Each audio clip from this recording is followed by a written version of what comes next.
Well, it's Sunday evening and I thought I'd sit down with this lovely beaten up classic guitar and share a few thoughts about how you approach playing chords in jazz standards and the soloing lines that you would play over it. So I'm looking at all the things you are, just a couple of tips on chords. There's quite a lot that gets missed when you read chord charts, like iReal Pro or just the Fakebook charts. What gets missed is some of the elegance with the inner voices.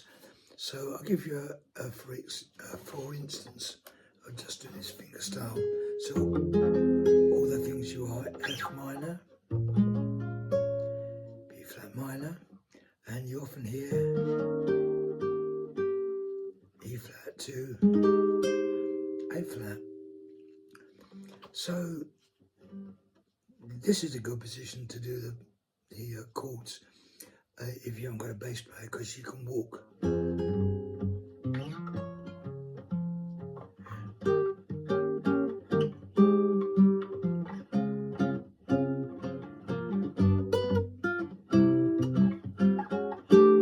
For example, what gets missed though is this change.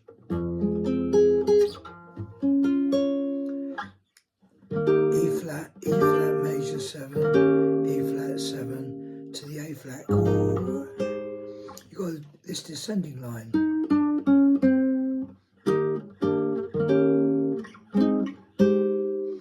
Which is in the original sheet music. So it's worth, copying a copy of the old piano score from Jerome Kern, the composer. There's quite a lot that gets missed in the process. So do that. I mean, the same thing when it goes to the next chord.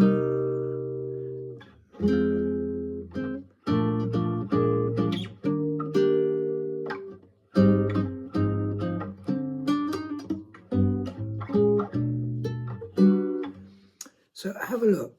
The other thing is on actually soloing over this piece is that very often, well, for me, a stumbling block is you think, oh, F minor, B flat minor, an E dominant chord back to A flat. You think you've got to play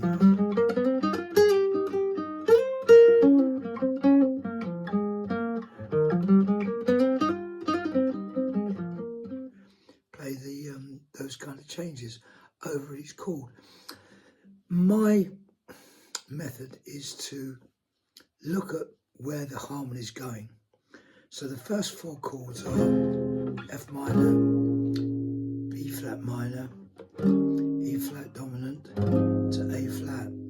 So you're going towards A flat, so you can easily just play A flat lines over that. By doing that, rather than getting away from specific lines and shapes that you get, oh, here's a great bebop 2-5-1 position, blah, blah, blah. Just listen and your ear will develop a sense of which notes from the scale are most appropriate. So it's kind of like creating melodies on the fly, which is what soloing should be about anyway.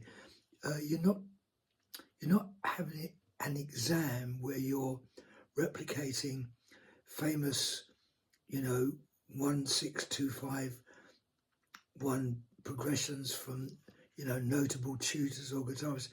You're discovering your own melodic sense. That's the way I see it. The other thing is you're talking about where the chords go, where the tune is going. F minor, B flat minor, E dominant to A flat. Then you've got this.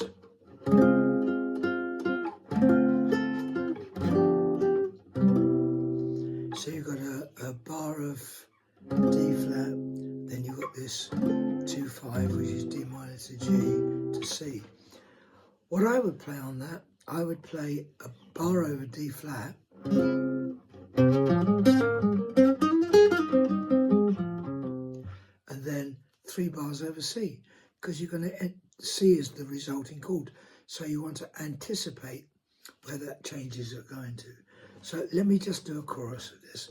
I'm not playing fast, I'm not playing flashy, I'm just anticipating where the harmony is going to go to. and playing that line. So over the D flat, I'll be playing a D flat chord, and over this, on those 3 bars there, D minor 7, G7, 2 bars of C, I'll be playing 3 bars of C. So a bar of D flat stuff, 3 bars of C, 3 stuff. And when it modulates to the key of E flat 7, E flat rather, I'll be doing exactly the same thing.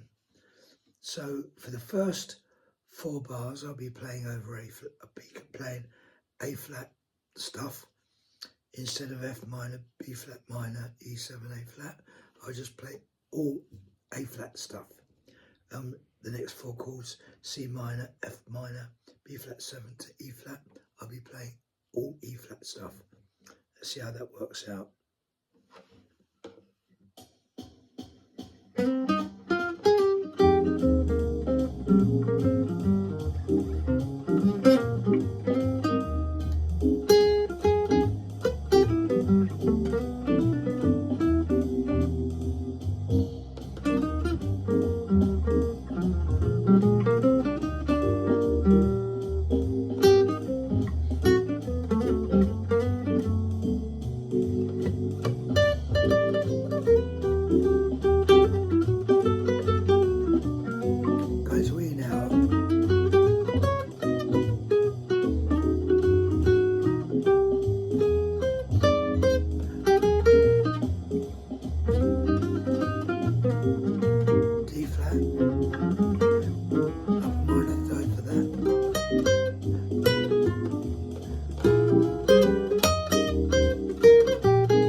So hopefully you can see how that works. Hopefully, you know, I do give lessons. This isn't a punt for getting pupils, but if you're interested in learning about how to make improvising jazz work for you, then I'm here. Just give me a message.